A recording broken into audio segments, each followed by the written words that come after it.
ônibus de evacuação em massa cruzam as rodovias americanas de um lado para o outro. 600 campos de concentração já foram criados nos Estados Unidos nos últimos anos. Já passam de 5 milhões de caixões comprados pelo governo e estocados em diversos estados americanos. Diversos trens, presídios de 3 andares, já foram construídos pelo governo americano e estão prontos para o uso. O que estariam preparando? Por que simularam a destruição do Cristo Redentor em um de seus filmes, que será lançado esse mês? Prepare-se, pois não se trata de um roteiro de Hollywood. Isso é real.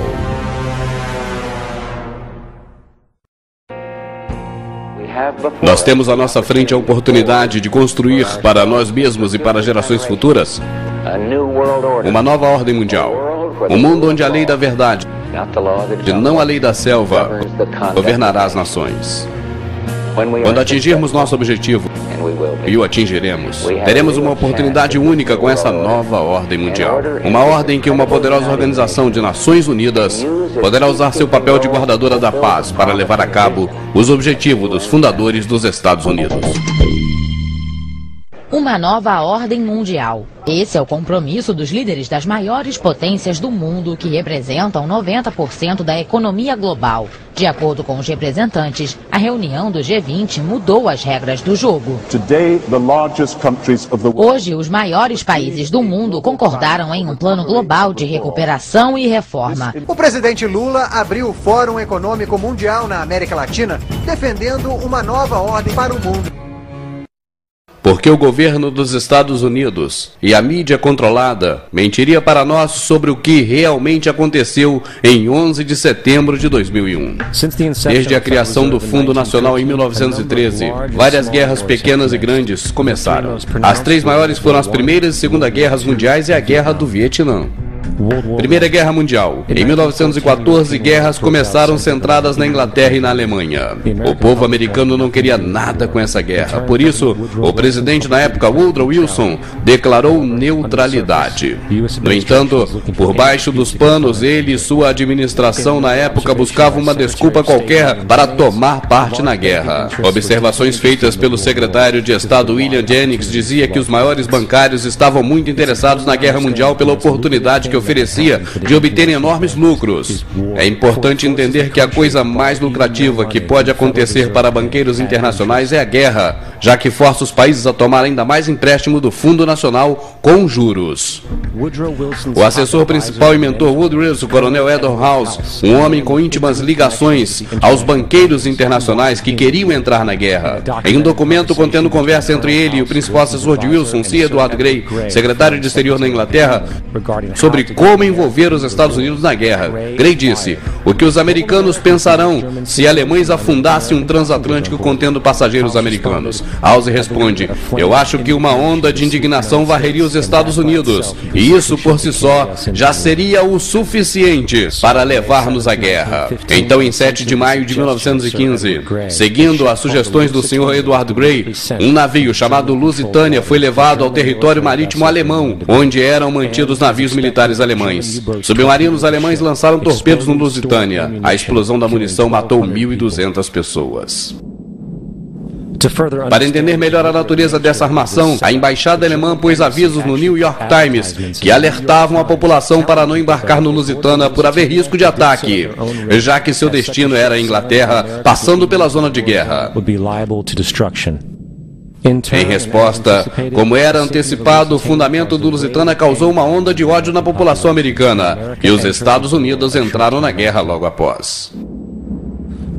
A Primeira Guerra Mundial levou consigo 323 mil vidas americanas. J.D. Rockefeller, Illuminati, lucrou 200 milhões de dólares, grande parte dos quais foi tomada com altas taxas de juros emprestados do Fundo Nacional. Esses juros aumentavam ainda mais o lucro dos banqueiros. Segunda Guerra Mundial.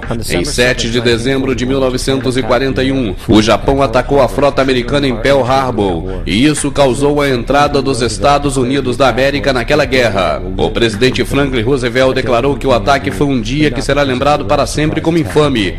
Um dia infame de fato, mas não por causa do ataque surpresa a Pearl Harbor. Não apenas havia conhecimento prévio do ataque a Pearl Harbor, como também foi intencionalmente provocado. Roosevelt, que era Illuminati, e sua família composta de banqueiros de Nova York desde o século XVIII, era muito generoso aos interesses dos banqueiros internacionais, e o interesse era entrar na guerra.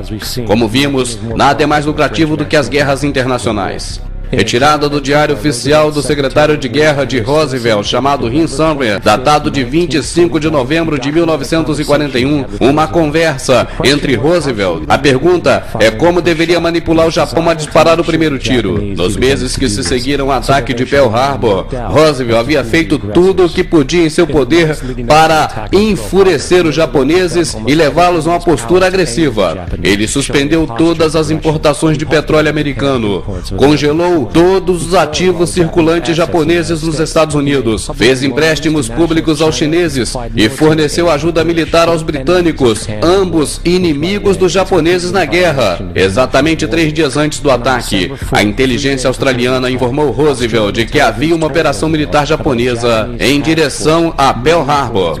Roosevelt simplesmente ignorou. Então, como já era esperado, o Japão atacou Pearl Harbor, matando 2.400 soldados. Antes de Pearl Harbor, 83% da população americana não queria nada com a guerra. Após Pearl Harbor, 1 milhão de cidadãos se ofereceram como soldados. Os esforços bélicos da Alemanha nazista foram amplamente apoiados por 2 organizações. A IG Farben produziu 84% dos explosivos alemães e também o Zyklon B, usado nos campos de concentração para matar milhões de pessoas. Um dos parceiros secretos de IG Farben era a empresa de petróleo de J.G. Rockefeller, Illuminati, e a empresa Standard Oil. O bombardeamento drástico de Londres pela Alemanha nazista, por exemplo, só foi possível com uma venda de 20 milhões de combustível pela Standard Oil, empresa de Rockefeller, para a IG Farben. Vale a pena lembrar também outra organização traidora, a Union Bank Corporation. Ela não apenas financiou vários aspectos da ascensão de Hitler ao poder, ela era também lavanderia para dinheiro nazista, que foi exposta eventualmente por guardar bilhões de dólares nazistas em seus cofres. A Union Bank Corporation foi eventualmente confiscada por violação do ato de comercialização com o inimigo. Adivinhe quem era o diretor e vice-presidente da empresa? Prescott Bush, avô de W.B. Bush e pai de George Bush.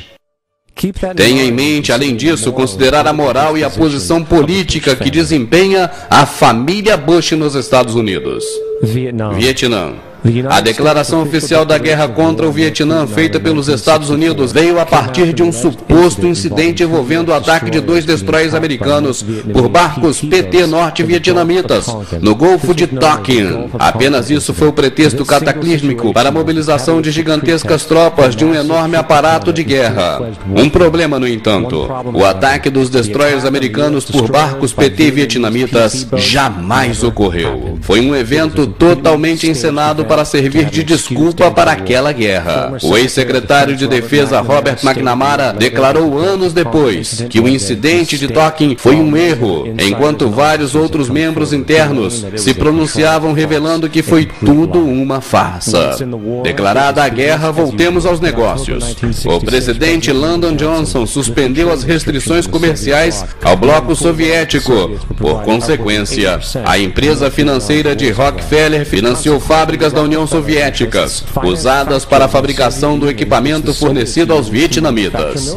No entanto, o financiamento de ambos os lados deste conflito é apenas um lado da moeda. Em 1985, as regras de ação na Guerra do Vietnã foram classificadas como segredo. Declarava o que era e que não era permitido fazer às tropas americanas. Incluía absurdos como o sistema antiaéreo de mísseis vietnamita não poderia ser bombardeado até até que esteja em total operação. Alvos estratégicos críticos só poderiam ser atacados com a devida autorização feita por militares da alta patente. Fora a imposição dessas absurdas limitações, os vietnamitas foram informados sobre essas restrições e, portanto, poderiam basear estratégias inteiras nas limitações das tropas americanas. Foi por isso que a guerra durou tanto tempo. E a conclusão é essa: os Estados Unidos nunca quis ganhar a guerra do Vietnã, apenas mantê-la viva. Essa guerra, por lucros, resultou na morte de 58 mil americanos e 3 milhões de vietnamitas. Então, onde estamos agora? 11 de setembro de 2001 foi o gatilho para pôr em prática rapidamente os planos da elite. Foi um pretexto encenado para a guerra, assim como foi feito com o afundamento do Lusitana, Pearl Harbor e a mentira do Golfo de Tonkin. Na verdade, se 11 de setembro o World Trade Center não tivesse sido planejado, seria uma exceção à regra. Foi usado para se dar início a 2 guerras não provocadas e ilegais contra o Iraque e o Afeganistão. No entanto, 11 de setembro foi um pretexto para uma outra guerra, a guerra contra o cidadão americano. São todos, na verdade, um plano totalmente forjado para destruir as liberdades civis do cidadão americano e limitar a sua habilidade de contra-ataque. Se você contar uma mentira absurda e ficar repetindo-a, as pessoas eventualmente acreditarão. Isso foi dito por Joseph Goebbels. September 11, September 11, September 11, September 11, September 11, September 11, September 11, September 11, September 11, September 11, September 11, September 11, September 11, September 11, September the 11th, September the 11th. Evil killers, Taliban, Al-Qaeda, Osama bin Laden. War and danger. Weapons of mass destruction. Terror, terror, terror, terror, terror. Terrorism, terrorism, terrorism, terrorism, terrorism, terrorism, terrorism, terrorism, terrorism, terrorism, terrorism, terrorism, terrorism, terrorism, terrorism. Global terrorism, global terrorism, world terrorism, global terrorism, global terrorism, global terrorism, global terrorism, the terrorists, terrorists, terrorists, terrorists, terrorists, terrorists, terrorists, terrorists, terrorists, terrorists, terrorists, terrorists, terrorists, terrorists, terrorists, terrorists, terrorists, terrorists, the evil terrorists. Terrorismo. As palavras são repetidas de forma hipnótica. Terrorismo, terroristas, ameaça terrorista. E é claro, achamos que tem uma conexão com a Al-Qaeda. Mas é a tão chamada guerra ao terrorismo que é esfregada em nossos rostos a toda hora como foco inescapável da nossa existência. One day our grandchildren will look back on this time and ask, how was the war on terror won? The entire U.S. ruling class, ruling elite, comes to see terrorism as the preferred means, indeed the only means, to provide social cohesion, to provide an enemy image for the society to keep it together. According to neocon theory from Carl Schmitt, you have to have an enemy image in order to have a society. A very dangerous thing, because now it means that the entire social order, the political parties, intellectual life, politics in general, all based on a monstrous myth. Monstrous myth. So there was no network? No. No. Probably not. We invented it. Invention's too strong a term. I think we projected it. We projected our own worst fears, and that what we see is a fantasy that's being created. Al-Qaeda is a global network with global reach. To target a deadly web of terror.